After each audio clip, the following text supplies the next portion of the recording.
श्रीमद्वाल्मीकि रामायण अरण्य कांड अध्याय 47। सीता का रावण को अपना और पति का परिचय देकर वन में आने का कारण बताना, रावण का उन्हें अपनी पटरानी बनाने की इच्छा प्रकट करना और सीता का उसे फटकारना। सीता को हरने की इच्छा से परिव्राजक सन्यासी का रूप धारण करके आए हुए रावण ने उस समय जब विदेहराज कुमारी से इस प्रकार पूछा, तब उन्होंने स्वयं ही अपना परिचय दिया। वे 2 घड़ी तक इस विचार में पड़ी रहीं कि ये ब्राह्मण और अतिथि हैं, यदि इनकी बात का उत्तर न दिया जाए तो ये मुझे शाप दे देंगे। ये सोचकर सीता ने इस प्रकार कहना आरंभ किया। ब्रह्मा, आपका भला हो। मैं मिथिल नरेश महात्मा जनक की पुत्री और अवध नरेश श्री रामचंद्र जी की प्यारी रानी हूँ। मेरा नाम सीता है। विवाह के बाद 12 वर्षों तक इक्ष्वाकुवंशी महाराज दशरथ के महल में रहकर मैंने अपने पति के साथ सभी मानवोचित भोग भोगे हैं। मैं वहां सदा मनोवांछित सुख सुविधाओं से संपन्न रही हूँ। 13वें वर्ष के प्रारंभ में सामर्थ्यशाली महाराज दशरथ ने राजमंत्रियों से मिलकर सलाह की और श्री रामचंद्र जी का युवराज पद पर अभिषेक करने का निश्चय किया।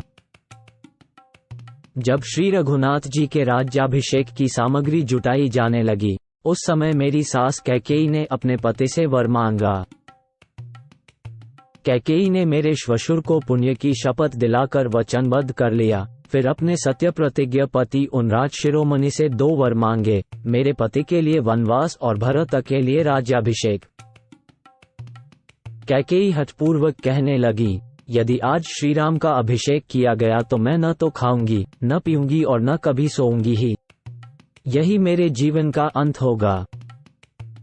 ऐसी बात कहती हुई कैकेयी से मेरे श्वशुर महाराज दशरथ ने ये याचना की कि तुम सब प्रकार की उत्तम वस्तुएं ले लो, किंतु श्रीराम के अभिषेक में विघ्न न डालो। किंतु कैकेयी ने उनकी वह याचना सफल नहीं की। उस समय मेरे महातेजस्वी पति की अवस्था 25 साल से ऊपर की थी और मेरे जन्मकाल से लेकर वंगमन काल तक मेरी अवस्था वर्षगणना के अनुसार 18 साल की हो गई थी। श्रीराम जगत में सत्यवादी, सुशील और पवित्र रूप से विख्यात हैं। उनके नेत्र बड़े बड़े और भुजाएं विशाल हैं। वे समस्त प्राणियों के हित में तत्पर रहते हैं। उनके पिता महाराज दशरथ ने स्वयं काम पीड़ित होने के कारण कैकेयी का प्रिय करने की इच्छा से श्रीराम का अभिषेक नहीं किया। श्री रामचंद्र जी जब अभिषेक के लिए पिताक समीप आए, तब कैकेयी ने मेरे उन पतिदेव से तुरंत यह बात कही, रघुनंदना, तुम्हारे पिता ने जो आज्ञा दी है, इसे मेरे मुंह से सुनो। यह निष्कंटक राज्य भरत को दिया जाएगा। तुम्हें तो 14 वर्षों तक वन में ही निवास करना होगा। काकुत्स्थ, तुम वन को जाओ और पिता को असत्य के बंधन से छुड़ाओ। किसी से भी भय न मानने वाले श्रीराम ने कैकेयी की वह बात सुनकर कहा, बहुत अच्छा। उन्होंने उसे स्वीकार कर लिया। मेरे स्वामी दृढ़तापूर्वक अपनी प्रतिज्ञा का पालन करने वाले हैं। श्रीराम केवल देते हैं, किसी से कुछ लेते नहीं। वे सदा सत्य बोलते हैं, झूठ नहीं।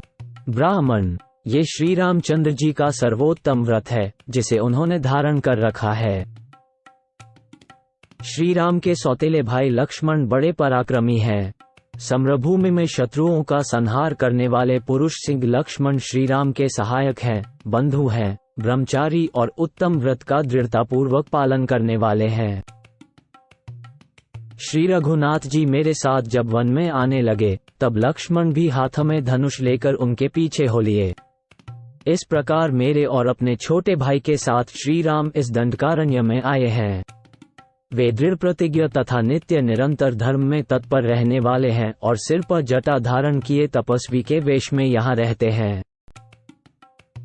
द्विज श्रेष्ठ, इस प्रकार हम तीनों कैकेयी के कारण राज्य से वंचित हो इस गंभीर वन में अपने ही बल के भरोसे विचरते हैं। आप यहाँ ठहर सके तो 2 घड़ी विश्राम करें। अभी मेरे स्वामी प्रचुर मात्रा में जंगली फल मूल लेकर आते होंगे। रुरु, गोह और जंगली सुअर आदि हिंसक पशुओं का वध करके तपस्वी जनों के उपभोग में आने योग्य बहुत सा फल मूल लेकर वे अभी आएंगे। उस समय आपका विशेष सत्कार होगा। ब्रह्मा, अब आप भी अपने नाम, गोत्र और कुल का ठीक ठीक परिचय दीजिए। आप अकेले इस दंडकारण्य में किस लिए विचरते हैं? श्री राम पत्नी सीता के इस प्रकार पूछने पर महाबली राक्षस राज रावण ने अत्यंत कठोर शब्दों में उत्तर दिया। सीते, जिसके नाम से देवता, असुर और मनुष्यों सहित तीनों लोग थर्रा उठते हैं, मैं वही राक्षसों का राजा रावण हूँ। अनिद्य सुंदरी, तुम्हारे अंगों की कांति सुवर्ण के समान है, जिन पर रेशमी साड़ी शोभा पा रही है।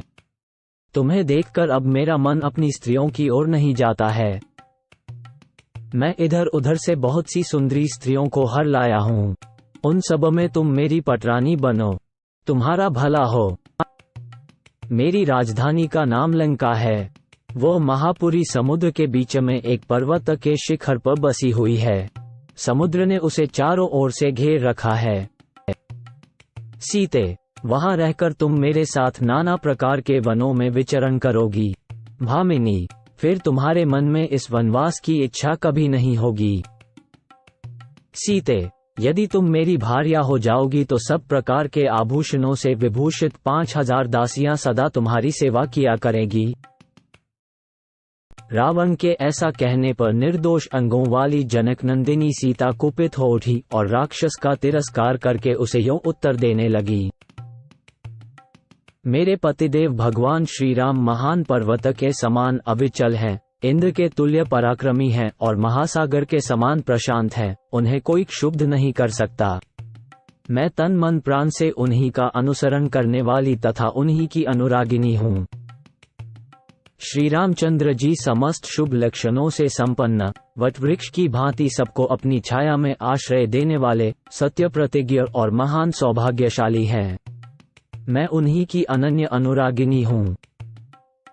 उनकी भुजाएं बड़ी बड़ी और छाती चौड़ी है। वे सिंह के समान पांव बढ़ाते हुए बड़े गर्व के साथ चलते हैं और सिंह के ही समान पराक्रमी हैं। मैं उन पुरुष सिंह श्रीराम में ही अनन्य भक्ति रखने वाली हूँ। राजकुमार श्रीराम का मुख पूर्ण चंद्रमा के समान मनोहर है। वे जितेंद्रिय हैं और उनका यश महान है। उन महाबाहु श्रीराम में ही दृढ़ता पूर्वक मेरा मन लगा हुआ है। पापी निशाचर, तू सियार है और मैं सिंहनी हूँ। मैं तेरे लिए सर्वथा दुर्लभ हूँ। क्या तू यहाँ मुझे प्राप्त करने की इच्छा रखता है?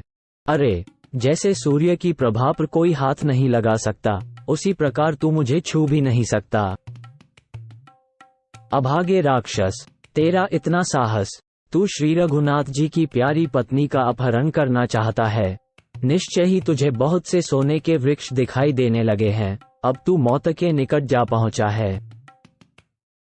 तू श्रीराम की प्यारी पत्नी को हस्तगत करना चाहता है।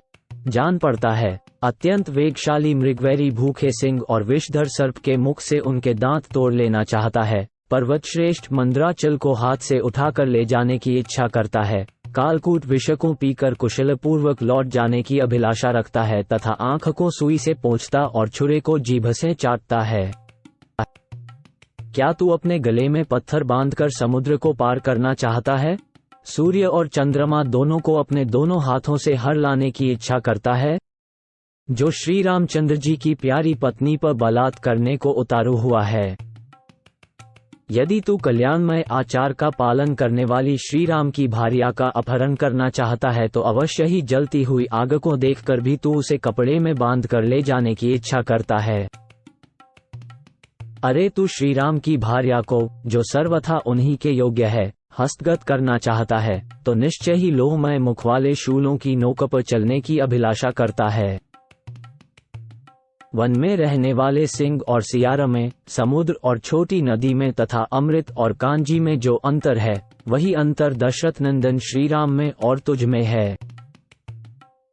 सोने और सीसे में, चंदन मिश्रित जल और कीचड़ में तथा वन में रहने वाले हाथी और बिलाव में जो अंतर है, वही अंतर दशरथ नंदन श्रीराम और तुझ में है।